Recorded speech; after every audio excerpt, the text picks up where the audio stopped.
Welcome to the Mindset Architect Podcast, where it's all about creating the life you want, the business you want, and making a real difference.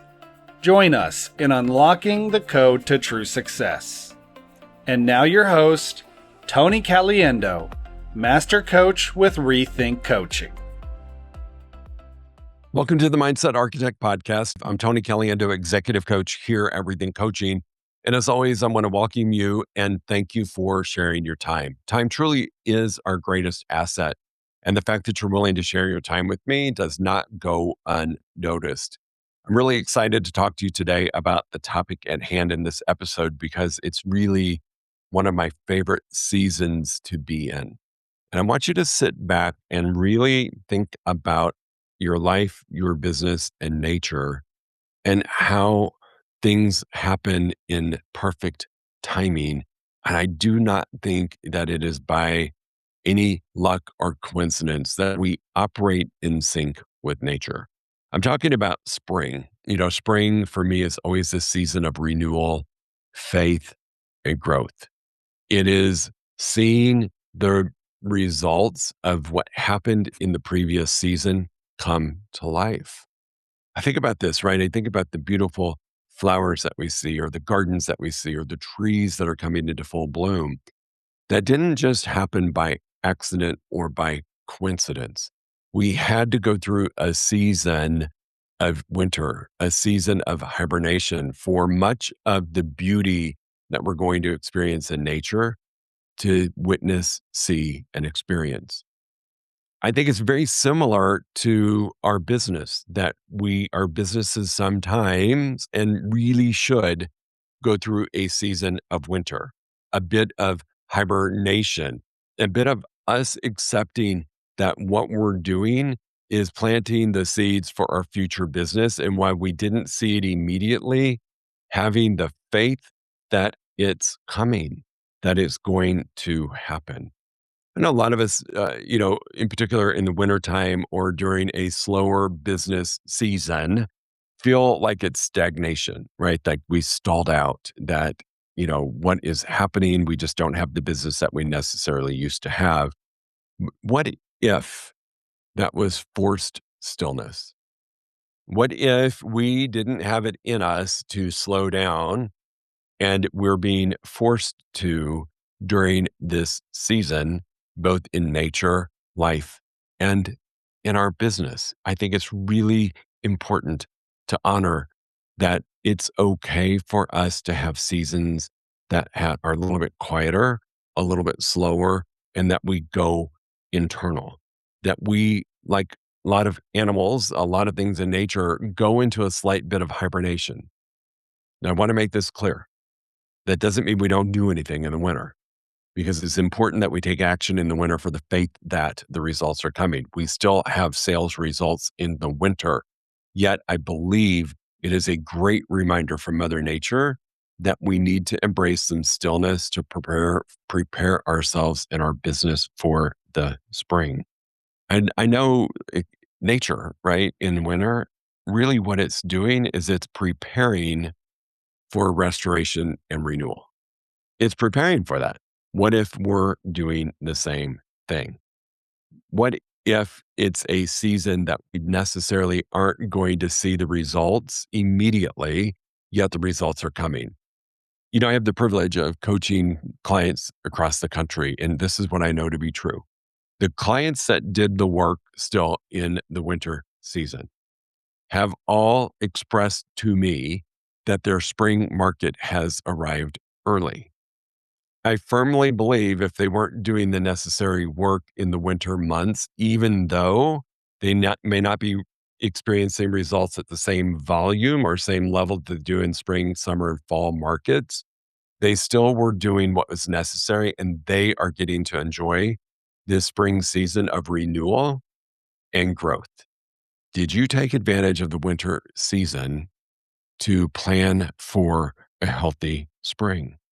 Were you accepting of some stillness that happens in a winter season in your business and your life? So I know for me, when we set the clocks back and winter's coming, that darkness that happens earlier, is forced stillness. I want to be home before that happens. I want to be kind of settled for the night before that happens. Not every night, because I like to go out, have dinner, meet friends, go do things. Yet in general, as it gets darker earlier, I find myself gravitating to the stillness of being at home more often. And it might be happening on an unconscious level for me, yet I know that that stillness is providing great value for me for my future season. It allows me to do some great reflection of what needs to happen to get me through that season and also to prepare for the seasons that are coming in the near future. It's about trusting seasons of less, but not doing less, doing the right activities during the stillness or the quieter times of the winter season. Stillness is not a setback. It's a strategy. I want you to think about that. So I've shared with you, and I'm going to share another story about, you know, writing the book, which will be out this fall. And I was in a long season of winter for writing the book. It's a journey. And you don't write a book in a day or a month or a week. It takes months. And then there's the whole back end part of it with the edits and the interior design and the cover design and the bios and all the stuff that goes into the book. So it seemed like a very long winter season. And what I can share with you right now is it is springtime for me in the launch of the book. And I had many times in the stillness and the darkness of that winter season of writing the book where I was tempted to stop because I wasn't seeing the beauty that was going to come from the completion of the book. And it's not really just about completing the book, it's about the impact that I know it's going to make in the world. Yet I was in a winter season for a while, a long while, during the writing of the book. And so it doesn't necessarily have to happen with the calendar. Your winter season can be unique to you. What I know to be true is if I wouldn't have held the space of belief, if I wouldn't have got quiet several times and just reflected on what I was doing and not stuck in the darkness, but looking forward to what was going to blossom in the spring with the book, I may have quit.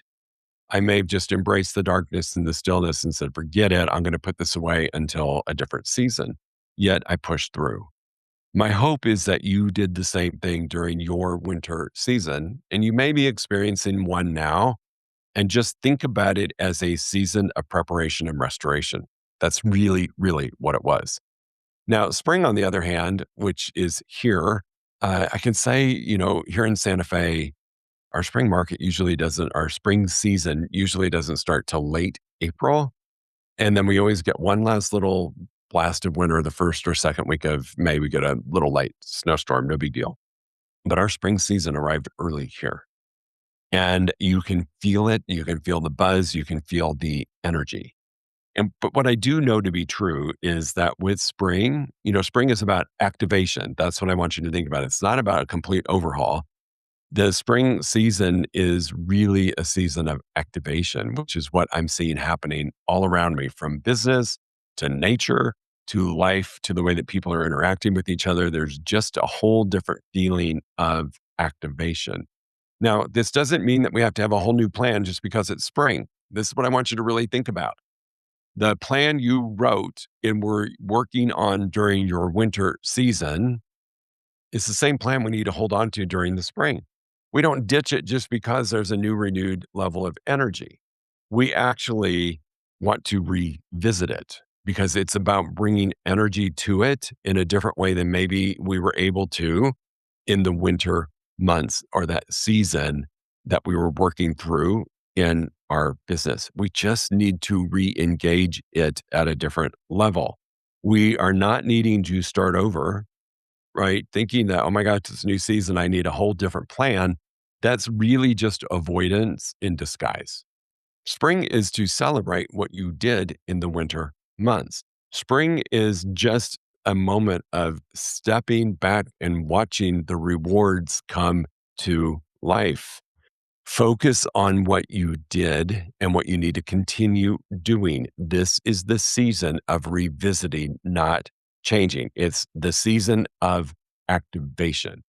So for a lot of the clients that I coach, they get very excited because we're starting to see massive results from what we did in the winter months. In fact, those clients that chose to hunker down in the winter and do what we needed to do, and even hold the space of doing it that we weren't seeing results and hold that belief that the results would come, got to experience a very early spring in their business. And they got busy sooner than many others who are out there in the world because they've held the space of belief during the winter season. So spring is now just about activation and bringing a tremendous amount of energy to this season to match it.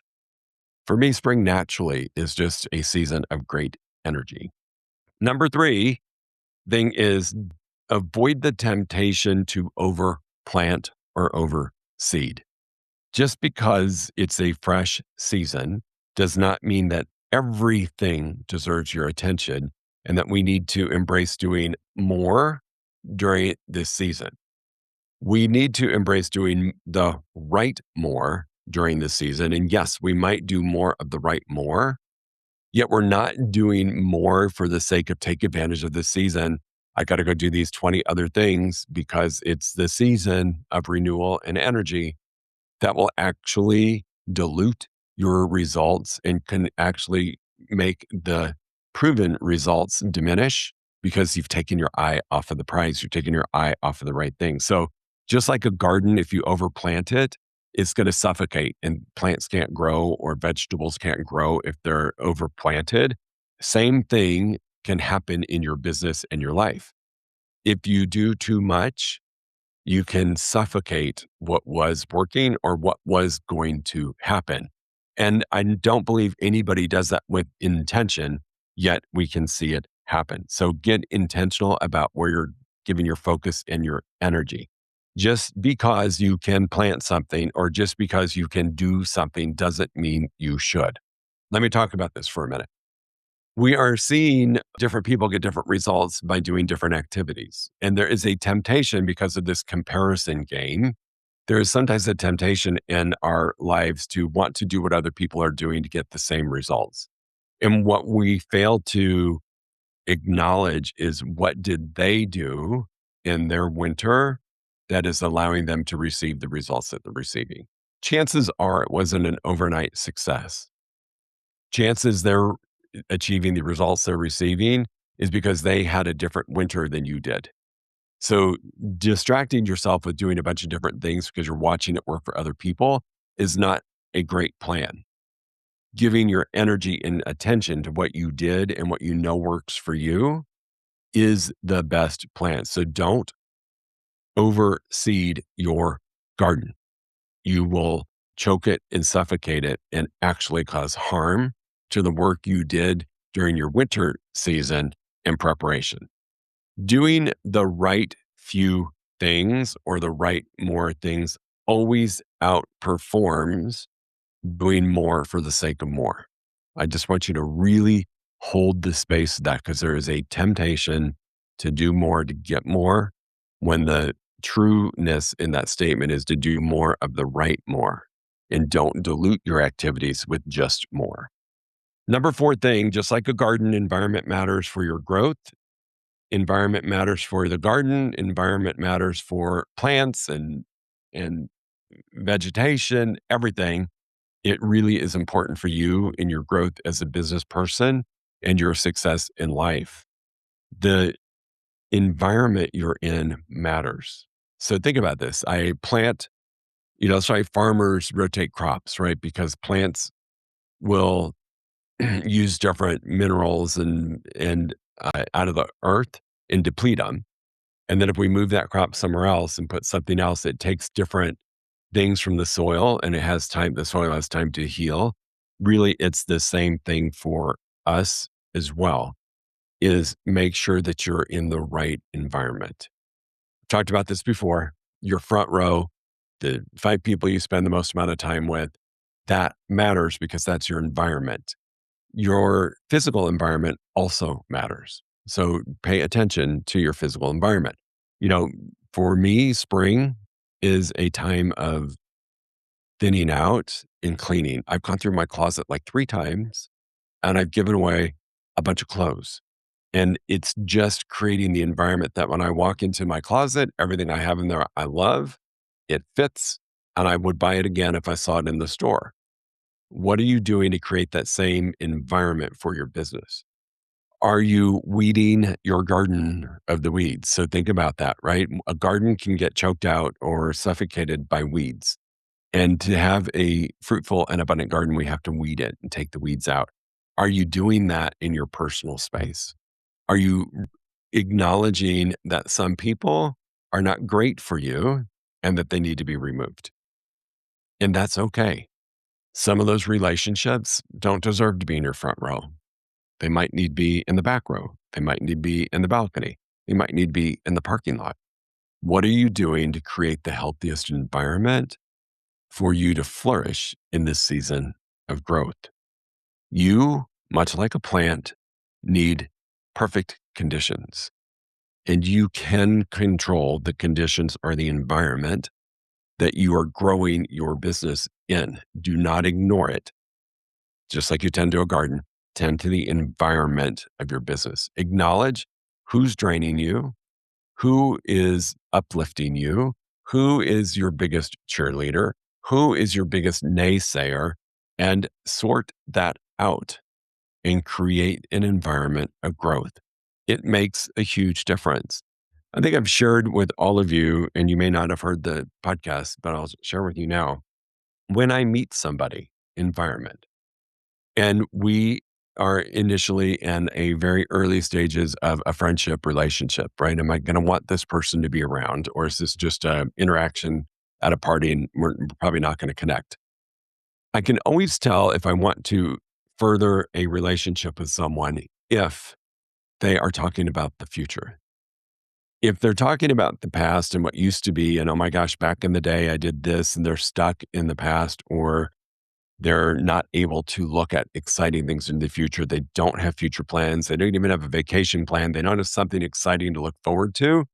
They're a weed that I'm going to pull out of my garden because I only want to be around people the majority of the time that are forward thinkers and are excited and are constantly thinking about moving forward in business and in life. So part of my environment, my inner circle, I only allow into it people who are excited about their futures, have plans about their future, are constantly talking about what they're going to do next, or a great idea, or a possibility, or a project, something.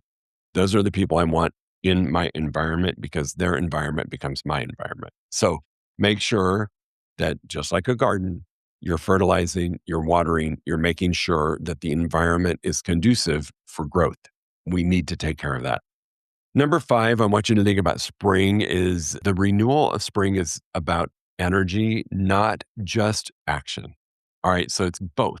It's energy and action. So a fresh start is not always what you do. It's the energy you bring to it. I want you to think about that. It's not saying, hey, dilute things with a bunch of different activities. It's bringing energy to the things that we know work at a higher level. It's not just about taking action. How you show up is going to matter. Your energy precedes you in every single thing you do. If I'm in a crummy, energetic space, it is going to show up when I make a call to a client. It is going to show up when I make a call to a prospect. It's going to show up in my life. And so the energy that you bring is really, really important. If I take action with the wrong energy, my results are impacted. I may get results, but not the results I could. If I shift my energy and do the same activity, I will get more results. I will see a difference. You can't build a new season with exhausted energy. If you are exhausted and depleted, it is really hard to build a new season. It is really hard to find the strength and the energy to tend to the garden, to make sure that it stays in a healthy space, that that environment stays healthy. Just like your business, it becomes really, really difficult. What are you doing to protect your energy? So I don't believe anything happens by chance. I believe all of it is God's greater plan, and we're exactly where we need to be when we need to be. And a friend of mine was having a birthday, and long story short, she sent me an email and said, "Hey, would you want to go to this meditation with me?" And I'm always up for a good experience. And I read about it. It was at the Four Seasons here, which is a beautiful property. Yet in the back of my mind, I'm thinking, well, it's at a hotel. Who's going to be doing it? And a lot of experiences, no offense, I was in the hotel industry, are good, right? But think about hotels. People stay and then they leave. You're maybe not necessarily looking to build a clientele because people are temporary, they're in and out. I will tell you, I went into this experience not attached to the outcome, just willing to go experience the meditation. Good or bad, a meditation is good. And I met a gentleman that lives here in Santa Fe that actually has a storefront, and he conducted the meditation, and it was one of the most powerful meditations I've experienced in a very long time. It was a combination of all of the great things: meditation, music, chanting, energy, breath work, everything all tied into one. And I left that meditation with a renewed energy. So much to the point that he and I connected afterward. And as we were walking out, had a great conversation and a few mutual friends in common. And we have connected since then. I went to his storefront with another friend just the other day. And we sat and we caught up and we talked about our beliefs and we talked about everything that was important to us. And he graciously did another meditation with us and did a sound bath with it. That impact on my energy has changed everything. What are you doing to protect and to increase your energy? Are you working out? Are you eating healthy? Are you meditating? Are you journaling? Are you praying? What are you doing to renew your energy? This is really, really important because a lot of us are trained in I just need to do more, do more, do more, and we're exhausted. If we focus on only doing the right more and focused on doing things with intention to increase our energy, your results are going to go through the roof. I'm figuring out a way to be in this gentleman's presence once a week. He offers a free meditation once a week. Why wouldn't I go to it? It's one of the many ways that I choose to renew my energy so I can show up as the best version of me. What are you doing? What are you doing? Because you can't build when you're exhausted. You cannot build with exhausted energy. You can't. It's going to pull you down. Six is, the sixth thing I want to talk to you about is the real question of spring. What are you ready for? What are you ready to receive? I'm going to presuppose that you have worked through the winter season, that nobody that is listening to this podcast sat and did nothing for 90 days, that we actually did something. And the question is, what are you ready for? What is it that you're ready to receive? Do you have some ideas about your future that it may not be the right season for? That right now we need to enjoy this season and reap the rewards of what we've done, pay attention to it, weed it, create the right environment for growth, pay attention to it. But what are you ready for? Because what you're ready for is what you're going to receive. If I'm not ready and things are happening, I'm not going to see it. It's not going to have the same impact on me as if I made it abundantly clear that I'm ready to receive. What are you ready to receive? Clarity comes from recognizing what you're expecting in this upcoming season. What's actually ready to grow in your life right now? Readiness creates momentum, not pressure. So, what are you ready to receive? What is aligning with you right now? Take a step back and ask yourself that really powerful question. What am I ready for? And am I doing the right activities? Am I doing the right things to protect my environment, to create the space for growth, to receive what I have planted in the winter and is now ready to bloom, and I'm ready to accept it into my life? I love the comparison of our lives to nature because I think it's really just one. And what you are doing right now can be so incredibly exciting. It is a season of renewal, rebirth, faith, growth. It really is. And even if maybe you weren't the best steward of the winter season, it's not too late. I mean, think about nature, right? There's things that are quick growing, quick acting. If you weren't the best steward of your winter, become the best steward of your spring. It's not too late. Get clear on what you want, get clear on your right more, get clear on your environment, get clear on your energy, get clear on the actions that you must take to have an abundant spring, and you will, even if you're starting a little bit later. What do they say about planting a tree? The best time to plant a tree was X amount of years ago, and the next best time is now. This is your time. Take advantage of it, pay attention, and enjoy your spring. All right, team, go enjoy. We'll see you in a week. If you enjoyed listening to this podcast, you must come check out the Mindset Architect Group Coaching Program. It's our monthly program where we explore the power of your mindset, help you identify what you truly want in business and life, and then help you reach those goals. Come check us out at rethinkcoaching.com/group-program. That's rethinkcoaching.com/group-program. We'll see you there.